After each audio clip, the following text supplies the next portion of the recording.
दोस्तों हम अभी हैं गंगोत्री धाम माँ गंगा के मंदिर के सामने। आंख खोला तो सागर के 60,000 पुत्र जल के भस्म हो गए। ये गंगा माँ का राजभोग मिला है। दोस्तों अभी हम हैं माँ गंगा के मंदिर पर, गंगोत्री धाम पर। उत्तराखंड में 4 धाम हैं, यमुनोत्री, गंगोत्री, केदारनाथ और बद्रीनाथ। तो इससे पहले के एपिसोड में आपने यमुना के दर्शन कर लिए होंगे। तो इस धर्म यात्रा पे, धाम यात्रा में आज हम आपको ले आए हैं गंगोत्री धाम। और भारत में गंगा एक नदी नहीं है, गंगा जीवनदायिनी है, पापनाशनी है, मोक्षदायिनी है, जीवन का आधार है भारतवर्ष के लिए माँ गंगा। तो गंगोत्री इसलिए क्योंकि गंगा जी की उत्पत्ति इसी स्थान से हुई है। यहीं से स्वर्ग उतरते हुए वो धरती पे आई हैं। और ये भव्य सफ़ेद ग्रेफाइट के पत्थरों से बना हुआ बहुत ही खूबसूरत, चारों तरफ पहाड़ों के बीच में माँ गंगा का यह अद्भुत मंदिर आपके अंदर ऐसे ही श्रद्धा और ऐसी भक्ति जगाता है कि आप अंदर से, आपकी आत्मा जिसको बोलते हैं द इनर सोल, आपकी खुश हो जाती है। आरती अभी यहाँ पे आरती होने वाली है। रात 7:45 पे यहाँ पे होगा। भक्तजन यहाँ पे इकट्ठा हो गए हैं। गंगा की आरती कर लेते हैं।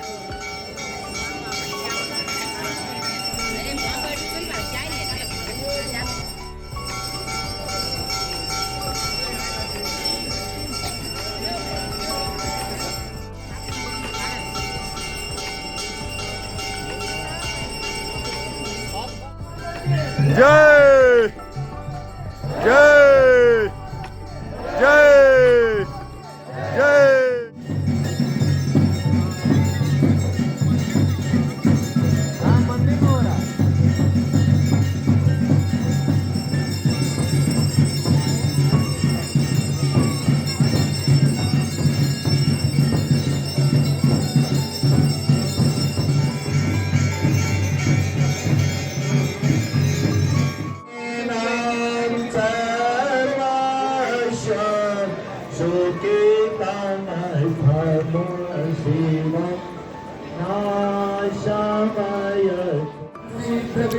भक्तजन लाइन में लगे हुए हैं माँ गंगा का दर्शन करने के लिए।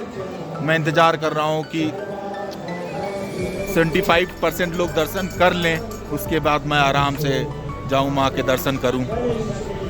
जय गंगा मैया। ये गंगा माँ का राजभोग मिला है, पहले इसको खाया जाएगा। एक्चुअली आप ज़्यादा लेना चाहते हैं तो 50 रुपया लेके आपको देंगे, अदरवाइज वैसे प्रसाद मतलब देते रहते हैं।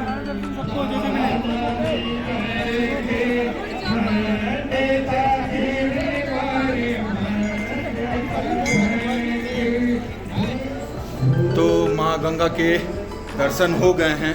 बहुत ही मनोरम माँ की मूर्ति यहाँ स्थापित है और 3-4 देवियों की और है। तो आपको अवश्य यहाँ आना चाहिए और दर्शन करना चाहिए। अभी फिलहाल हम मंदिर के परिक्रमा लगा रहे हैं और इसके बाद बाहर निकलते हैं। जय गंगा माता। तो दर्शन वर्शन करने के बाद मैं बाहर निकल आया हूँ।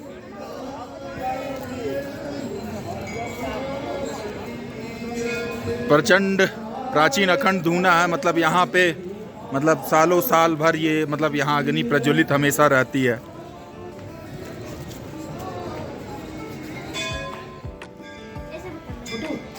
अखंड प्राचीन धुनी लिया गया है यहाँ से। तो गंगा माँ के दरबार के सामने ही अखंड प्राचीन धुनी यहाँ जलती रहती है। तो वहीं पे हूँ। तो लास्ट में आरती से पहले आपको छोड़ा था कि माँ गंगा का अवतरण कैसे हुआ।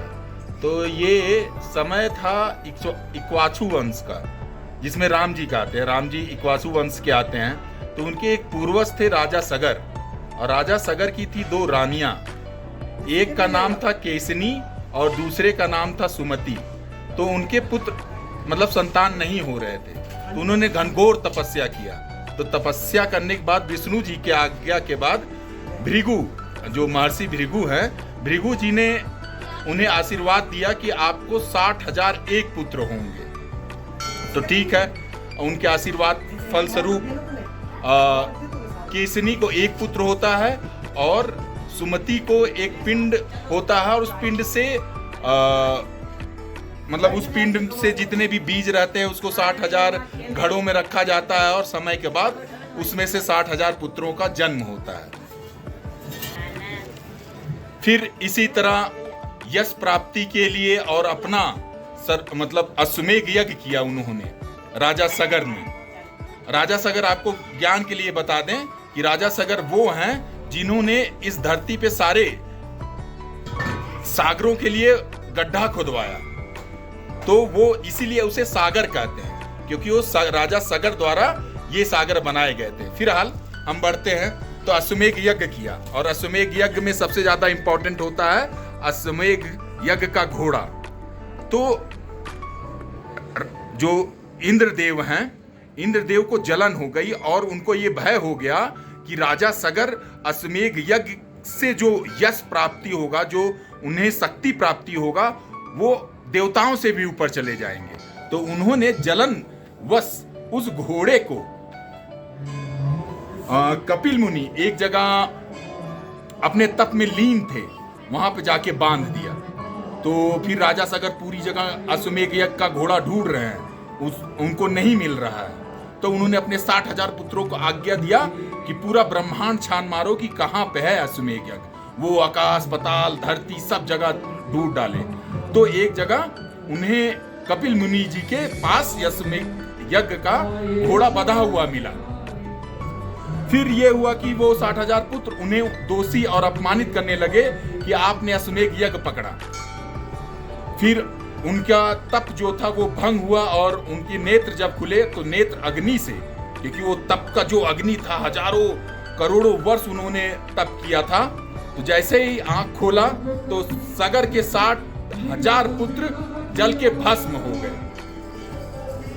फिर उन्होंने उपाय ढूंढा, शायद नारद जी या किसी देवी देवता या ऋषि ने ही बताया कि आपको स्वर्ग से गंगा जी को अवतरित करना होगा, इस धरती पे लाना होगा, तभी आप अपने 60,000 पुत्रों को मुक्ति दिलवा सकते हैं। फिर इस कार्य में राजा सगर असफल रहे। फिर उनका जो बेटा अंशुमन था, असमंजस का बेटा अंशुमन था, वो भी असफल रहा। फिर अंशुमन का पुत्र राजा दिलीप हुए। राजा दिलीप भी राजा गंगा माँ को अवतरित करने में असफल रहे, बहुत प्रयास किया। फिर राजा दिलीप के पुत्र हुए राजा भागीरथ। तो भागीरथ अपने शासन में व्यस्त थे, सांसारिक सुख सुविधाओं में व्यस्त थे। तो उनको एक दिन पता मतलब उनको पता नहीं था। तो एक दिन ज्ञात हुआ कि उनके पूर्वजों के 60,000 पुत्र भटक रहे हैं, और उसका मुक्ति का मार्ग यही है कि ब्रह्मलोक से माँ गंगा को बुलाया जाए। तो उन्होंने घनघोर तपस्या किया ब्रह्मा जी का। ब्रह्मा जी प्रसन्न हुए, वो तो तैयार हो गए कि ठीक है, हम ब्रह्मलोक से गंगा जी को छोड़ देंगे। फिर दिक्कत ये आया कि ये बात सुनकर गंगा जी बहुत अपमानित महसूस की कि मैं ब्रह्मलोक से धरती लोक पे जाऊंगी। वो सोची कि मैं इतने वेग से जाऊंगी, इस धरती को फाड़ फूड़ के पाताल में चली जाऊंगी। फिर बाद में ब्रह्मा जी ने बताया कि शिव जी को प्रसन्न करो। शिव जी को वो प्रसन्न करते हैं। तो शिव जी प्रसन्न होते हैं और भागीरथ बोलते हैं कि आप इन्हें अपने जटाओं में धारण करें। तो उधर से ब्रह्मलोक से गंगा निकलती हैं, शिव जी की जटाओं में धारण की जाती हैं। शिव जी एक लट खोलते हैं और उस तरह से गंगा भागीरथ के पीछे पीछे चल के इस धरती पे अवतरित होती हैं। तो यहाँ तक तो सब सही था। तो गंगा आई, धरती पे प्रवाहित होना चालू हुई। तो एक ऋषि थे जहानु, तो जाहनु ऋषि का तपस्या और उनकी जो खेती वगैरह थी गंगा जी के प्रवाह की वजह से नष्ट हो गया। तो जाहनु ऋषि ने पूरी गंगा पी डाली। फिर भागीरथ एक दुविधा में फंसे, इतने मेहनत से मैंने मतलब ब्रह्मलोक शिव जी को प्रसन्न करके किसी तरह गंगा जी को धरती पे लाया और आप पी गए। फिर उनसे पूरा प्रकरण बताते हैं, अपना तात्पर्य बताते हैं कि मैं क्यों गंगा जी को लाया है, प्रभु जानू आप मतलब इन्हें माफ करे, जाने दीजिए। तब वो अपने कान से गंगा जी को पूरी धारा मतलब पूरी पानी निकालते हैं बाहर। इसीलिए गंगा जी को जाह्नवी भी बोलते हैं, क्योंकि उस रिश्ते से मतलब जाहनु ऋषि की वो पुत्री कहलाई, इसीलिए जाह्नवी कहलाती हैं गंगा जी। जय मां गंगा। वैसे गंगा जी का उत्पत्ति मतलब जन्म बोला जाए तो उसके पीछे बहुत सारी कहानियां हैं। जैसे गंगा जी हिमालय की पुत्री कहलाती हैं, हिमवान, और जहाँ तक याद है उनकी माता का नाम मीना था, उनकी पुत्री कहलाती है। इस नाते वो पार्वती जी की बहन हुई। तो पार्वती जी की हम सब जानते हैं कि उनकी शादी शिव से हो जाती है और ब्रह्मा जी गंगा जी को ब्रह्मलोक के लिए हिमालय जी से, हिमवान जी से मांग लेते हैं। और कई पुराणों में ये कहानी पाया जाता है कि जब वामन अवतार में भगवान विष्णु 2 पग से पूरा ब्रह्मांड नाप लिए थे, तो जब वो आकाश नापते हैं तो ब्रह्मा जी विष्णु जी के चरण को धोते हैं और उस जल को एक कमंडल में रख लेते हैं, जो कालांतर में जाकर माँ गंगा के नाम से जानी जाती है। तीसरी कहानी ये है कि एक राग रागिनी थी, उनको दोष मतलब उन्होंने संगीत से कुछ दोष उनको था। तो शंकर जी ने एक ध्वनि संगीत का निर्माण किया था और वो ध्वनि मतलब संगीत सुनाने वो विष्णु जी को और ब्रह्मा जी को गए। तो जब ये संगीत वो सुना रहे थे तो उस संगीत के ताप से विष्णु जी के पसीने आ गए और वो पसीना चूने लगा और उस पसीने को ब्रह्मा जी ने अपने कमंडल में एकत्रित कर लिया, जो बाद में माँ गंगा कहलाई। तो इस तरह कई पुराणों में अलग अलग इनकी कहानी है। जैसे एक पुराण में ये भी कहानी है कि, और ये है भी मान्यता भी है और ये पूर्ण सत्य भी है कि गणपति जी की दूसरी माता गंगा जी हैं, मतलब आप सौतेली माता कह लीजिए या दूसरी माता, इसीलिए द्विमात कहा जाता है गणपति जी को, क्योंकि पार्वती जी गणपति जी को अपने मतलब शरीर के मैल से अपने दोष से पैदा की थी। तो जब वो गुड्डा बनाती हैं और गंगा जी में जैसे डुबोती हैं तो उनमें जान आ जाता है, जो गणेश जी होते हैं। तो इस तरह से वो दोनों, पार्वती जी और गंगा जी दोनों गणेश जी की माता कहलाती हैं।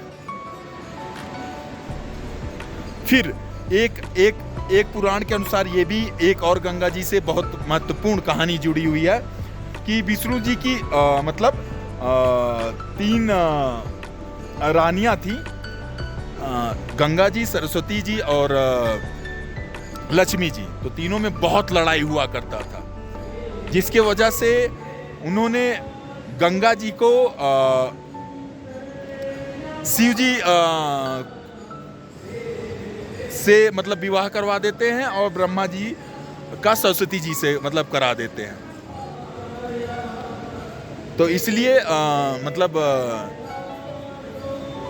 गंगा भी शिव की पत्नी कहलाती है। देखिए हिंदू धर्म में बहुत सारी कथाएं होती हैं, बहुत सारी हमारे पास पुराण है, पुराणों में अलग अलग मतलब चित्रण है, अलग अलग कहानियां हैं।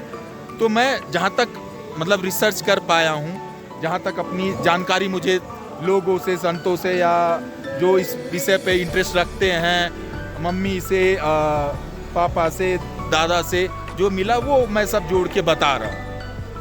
और ये सारी कहानियाँ मैंने सुनी हैं, पढ़ी भी हैं। तो मतलब इसमें यदि कोई त्रुटि हो, कोई कई लोग कई मान्यताओं से, किंवदंतियों से काफ़ी असहमत होते हैं, काफ़ी कट्टरता के साथ थोड़ा सा असहमत होते हैं। तो भाई वो मेरा मकसद नहीं है। मेरा ये है कि हाँ, गंगा जी के बारे में जितनी बातें मैं जानता हूँ वो आपको विस्तृत तौर पे बता सकूँ।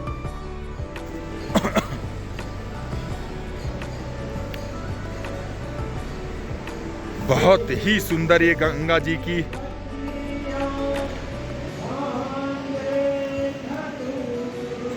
मंदिर है यहाँ पे। उसके बगल में शिवालय है।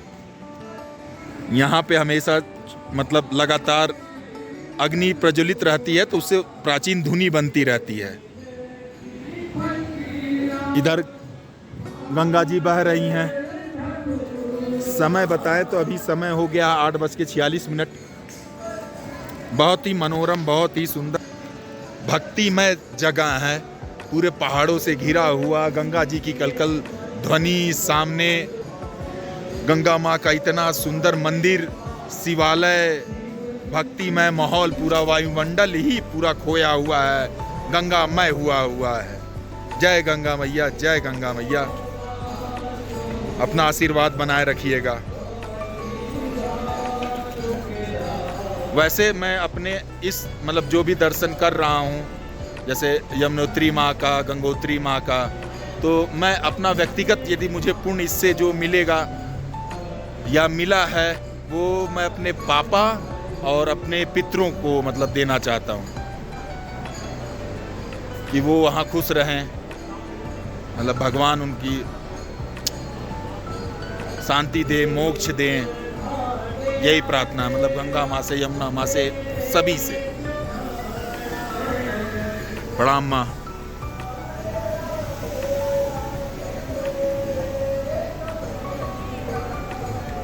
चलिए अब यहाँ से चलते हैं।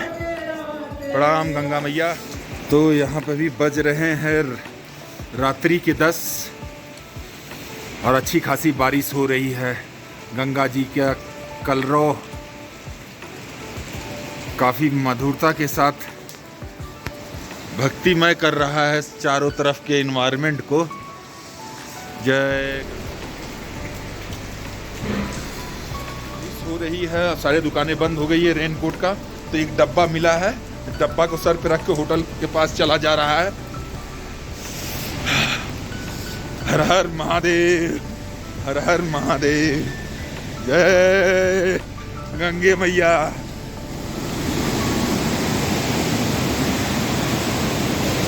अरे ये मोबाइल नहीं चल रहा है, नहीं तो गंगा जी का जो स्वरूप है ना यहाँ पे भयंकर है।